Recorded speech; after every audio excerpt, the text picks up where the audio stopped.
right? So this is what, the technical and, analysts, that's what they would say. You know what, SPY just came to the 50% level. It just bounced up. And if you add in volume, which what I want you to do is that I always want you to keep into account volume. Because at the end of the day, volume is going to be your leading indicator. And as you can see, on this day, we had a abnormal amount of volume of buyers. Hence, it definitely got bought up. And if we continue replaying TradingView here, right, again, that 0% is still a resistance level. And now we're doing the same thing. Now we're coming back down, still rejection. We definitely went above here. Let me go ahead and just make it. All right. So now we're just consolidating, and then boom, this is where it gets ugly, right? Now we start breaking that 50%, which was a support level. And now we broke that 0.618, which is that 443 level. And then we even tested at 0.78. So that's how you are able to use the fib levels. And again, what you can do is that you can go ahead and you can even do this. I'm going to go ahead and just take this one away, which is the one that I plotted. You can use the auto fib level. So the auto fib level will actually look for the nearest impulsive move, right? It will look for the nearest impulsive move. So right now we're in January, but again, what I want you to take into account is that even if I go back to the pandemic, so how could you have caught that bounce after the pandemic? Well, let's go back into 2020 and let's see. Yeah, and I actually put it here earlier while I was getting ready for the presentation, but we could do something like this. So let's replay it from right here. So what you're going to see is that the auto Fibonacci retracement indicator is going to plot the indicator. Why? Because we just made an impulsive move from this high all the way down to this low. So if I go like this, one second, let me go back, and please drop your questions. I'll take a look at the chat now. Let me put it right here. There we go. So this is how it will look, right? We have our 78% level at 313, 61 at 292, our 50 at 278, our 38 at 264. And at the end of the day, when you have a impulsive move towards the downside, what you want to see is that price now starts to go like this. It starts breaking all these levels towards the upside like this, right? So let's go ahead and play it and see how you could have caught, right? And exactly what I'm saying. Now we're going to the 50%. Once we get to the 50%, that should be a good indicator that we're now making higher highs and higher lows. And we definitely have a lot more bullish momentum, right? If I continue, as you can see, now we're getting towards that 61.8%. We break through it. And as you can see, we then start making higher highs and higher lows. So you're able to make it, again, you can use the auto Fibonacci retracement. You could use it, manually. I highly recommend you to first practice manual. So like, for example, I could say, you know what, I have this impulsive move that SPY just made. So I could come here, I get the low, right? And I get right to the high, and I have all my levels here. And again, these are all levels of retracement, right? These are all levels of retracement that I have here. I'm going to put it right there, right? I continue playing it. And again, SPY at this moment was making higher highs and higher lows, but we still have our fib levels there just to make sure that we're able. And again, I can always maneuver, right? I could definitely make it flexible. If I want it from this point, from this high, let's say I can go like this, and I can actually bring it down and put it back to its recent high. That's one of the ways that you can do it, right? So definitely fib levels is one of the ways that you can do it. Something else that you can do, and this is how most stock traders give out price targets. Again, I'm showing you how to give out price targets. I'll show you how to do it yesterday when it comes to support and resistance. But let's say, for example, here's SPY, right? I can go to like the monthly chart, right? And I can take this low right here, and I can go back up to the high. I can take its highest point. Well, here I have all my levels, right? Here I have all my levels. And at the end of the day, these are what? These are price targets. Each one of these is a price target of support.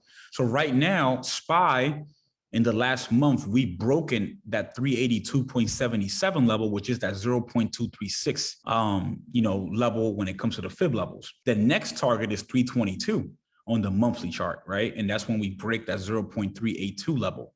And then after that is that 273. That 273 is that 50%. So let me ask you this. If SPY ever comes down to that 273, not saying that it's going to come down here, but I'm just speaking, like hypothetically, if it comes down to the 50%, would that be a good time to actually invest into SPY? And can someone tell me why? Yes, long term. Why? Again, keep in mind the fib levels, 50% off. Brian, great job, right? A lot of us oftentimes when Saks Fifth has a sale, right? When Gucci has a sale, when Louis Vuitton has a sale of even 10%, we're definitely, you know, making a line outside. So you're basically getting the house 50%. And again, that's how you're able to do the exact same thing when it comes to these other stocks. One that I really want to keep into account is NVIDIA. People keep asking me, Chris, is NVIDIA a good stock to invest in right now? Well, let's go ahead and just I'll go ahead and take from this low and I'll put it all the way to its high. Now, if someone tells me, is NVIDIA is that a good investment right now? Again, just taking a look at the fib level, and we're now approaching that 0.618 level. And I want you to, to definitely take into account that 151.74 level. So oftentimes, this is what I do. I take into account this fib level, and I go ahead and I plot the exact same level, 151.74. So this is a quick, I wouldn't call it gem, but a quick tip, right? What you can do is that you can actually plot it, right? And I'm going to put it right at the exact same value that I also have here for my fib level, 151.74. I click on OK.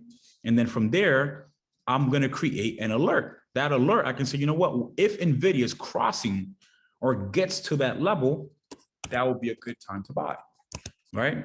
I'm on the monthly. The reason why I am on the monthly is because the chart is a lot cleaner and I don't have to like scroll. And at the end of the day, when it comes to long-term, you want to be able to look at the monthly and weekly timeframes. That's definitely the way to go when it comes to the fib levels, right? Drop a ticker of one that you would like me to do the exact same example of. Okay, so Disney and Google, and I'll take a look at the chart. It gets buried, but if somebody can help me out just so that I can provide some good quality examples, right? Again, you could go off any low. I'm going to go ahead and take this low, and I'm going to go back up to the top. That's the top right here. The top is that 203 level. That's the highest. I mean, it is indeed at a critical level. We broke below that 50%. The 50% of 203 is 115.79. So even at this moment right here, that was a 50% retracement. At the end of the day, when we say discount, what I'm saying is that this is a 50% retracement from the high, a 50% pullback from the high, right? So at this moment, we are taking a look at right now, the 61.8% level is 95.15, right? And we clearly broke that level of support, right? Aside from us knowing that this is also a fib level, we can also see that we have lots of support at that 94 level, right? So if we're considering the fib targets, after we go from this 61.8%, what's the next target for Disney? You got it, 65.75. Can someone tell me why? Why is it 65.75? This will allow me to understand that you're actually understanding what we're doing. Why is it 65.75? Again, take a note at the fib levels that we have here. That's the next fib level. You got it. That is the next retracement. You got it, 100%. So that is how you're able to use the fib levels. That's where oftentimes people will say, well, if Microsoft breaks 240, you should probably get into puts because that's a fib level, right? Like that's the 61.8% fib level. So at the end of the day, I want you to use the Fibonacci retracements as a way to add additional confidence when it comes to your support and resistance, right? So we can clearly see that we have lots of support here. We also can see that we also have support here as well. So at the end of the day, what I want you to do is that I want you to go ahead and use the fib levels also as well when it comes to Carlos. Appreciate it, brother. Yeah, that is by Raymond Fibonacci, or yeah. So his name was actually his last name was actually Fibonacci. That's where the whole Fibonacci indicator came from. It came from the Italian last name.